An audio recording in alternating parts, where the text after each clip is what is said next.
श्री राधे। पिछले एक महीने में मुरारी दास की 3 वीडियो आ चुकी है माफी की।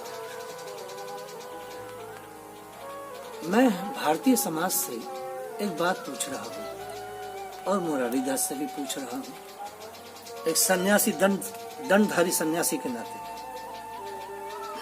कि भैया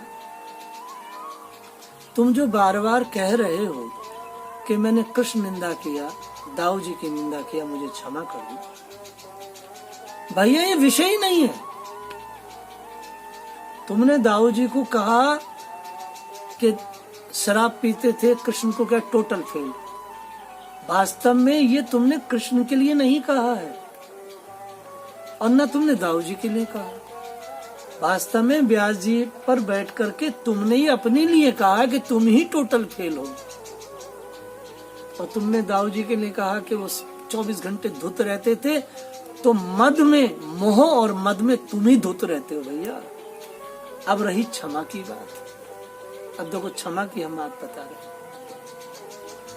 विषय यह है भैया मुरारी दास जी कि तुमने व्यास पर बैठ करके जो कुरान का बखान किया है, व्यास पर बैठ करके जो तुमने भयानक भयानक शास्त्रीय अपराध करे हैं, जो सनातन को तुमने धब्बे लगाए, कैसे अलीमो लगा के, हुसैन करके, अपनी इच्छाएं बताई, करबला जाऊंगा। तुमने सैनिकों का अपमान किया। हे भगवान, तुमने शास्त्रों को मिलाने की कोशिश करी, कुरान को और इसको दोनों को। तुमने ये कहा कि मैंने हिंदू समाज को, संतों को गाने सुनने की, गाने की आदत डाल दी। भैया तुम कह रहे हो कृष्ण फेल है। भैया फेल तुम हो। तुमने अपनी बेटी को मलिक शो में ब्याह दिया। हे भैया तुम टोटल फेल हो। तुम्हें भैया पता क्या माफी मांगनी है? भैया ये माफी तुम्हारी धोखेबाजी है। तुम्हें माफी मांगनी है मुरारी भैया कि मैं कभी जीवन में अब विधर्मियों का गुणगान नहीं करूंगा, कुरान को स्थापित नहीं करूंगा, हदीस की बातें नहीं करूंगा, और जितने जितने भी मुसलमान फकीर हैं, इनको कभी कोड नहीं करूंगा।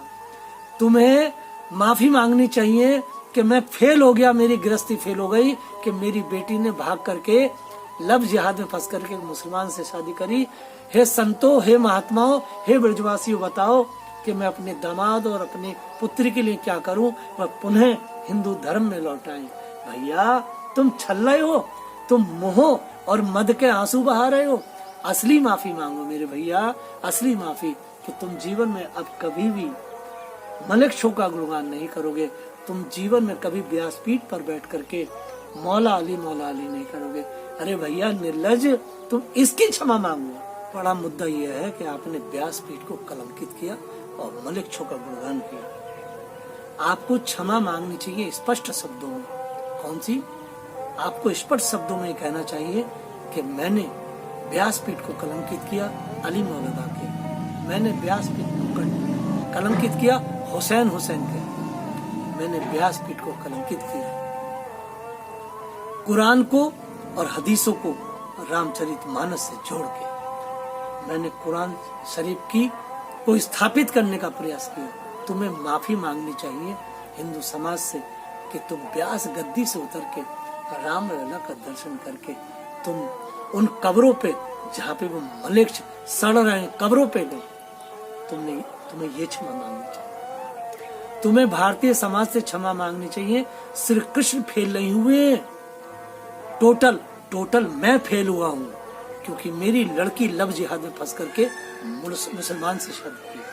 मैं फेल हुआ, मेरी गृहस्थी फेल हो गई। तुम्हें क्षमा मांगनी चाहिए कि राम कथा कहते कहते कब मैं कुरान शरीफ को बोलने लगा। इस पे तुम्हें क्षमा मांगनी चाहिए। तुम हुसैन की तारीफ कर रहे हो। हुसैन कौन है?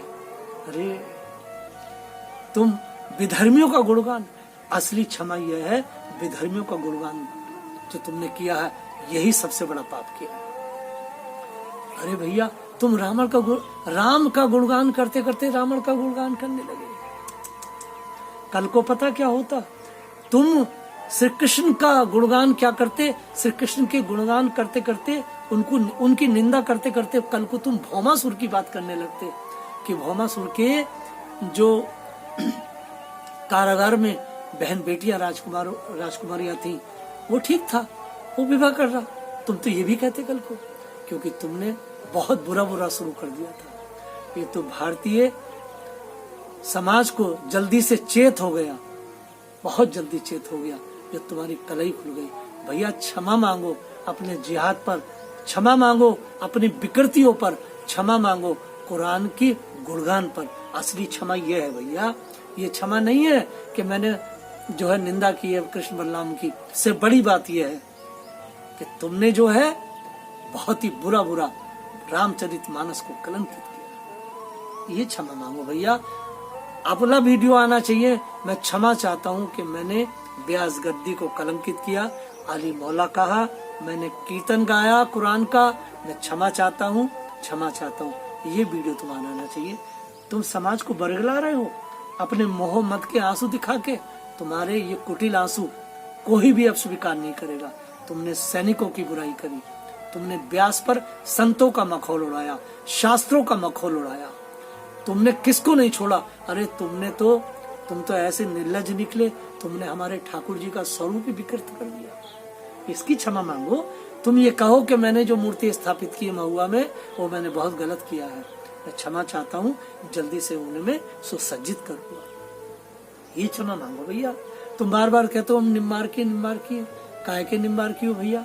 कोई आदमी ऐसे ठप्पा लगाए और लगा करके और गुरु से दीक्षा ले और उत्पात मचाए, ये कुछ नहीं होता। गुरु के सानिध्य में रहना पड़ता है, आचार्यों के सानिध्य में रहना पड़ता है। भैया तुम सानिध्य में नहीं रह पाए। मुझे नहीं पता तुम्हारे कौन गुरु हैं और किस तरह तुम उनके कंट्रोल में रहे हो, मैं नहीं जानता। अगर कंट्रोल में रहते, आचार्यों के देखरेख में रहते, तो भैया तुम्हारे मुंह से कुरान शरीफ और तुम्हारे मुंह से हदीस नहीं, तुम्हारे मुंह से उपनिषद निकलते। जय श्री राधे।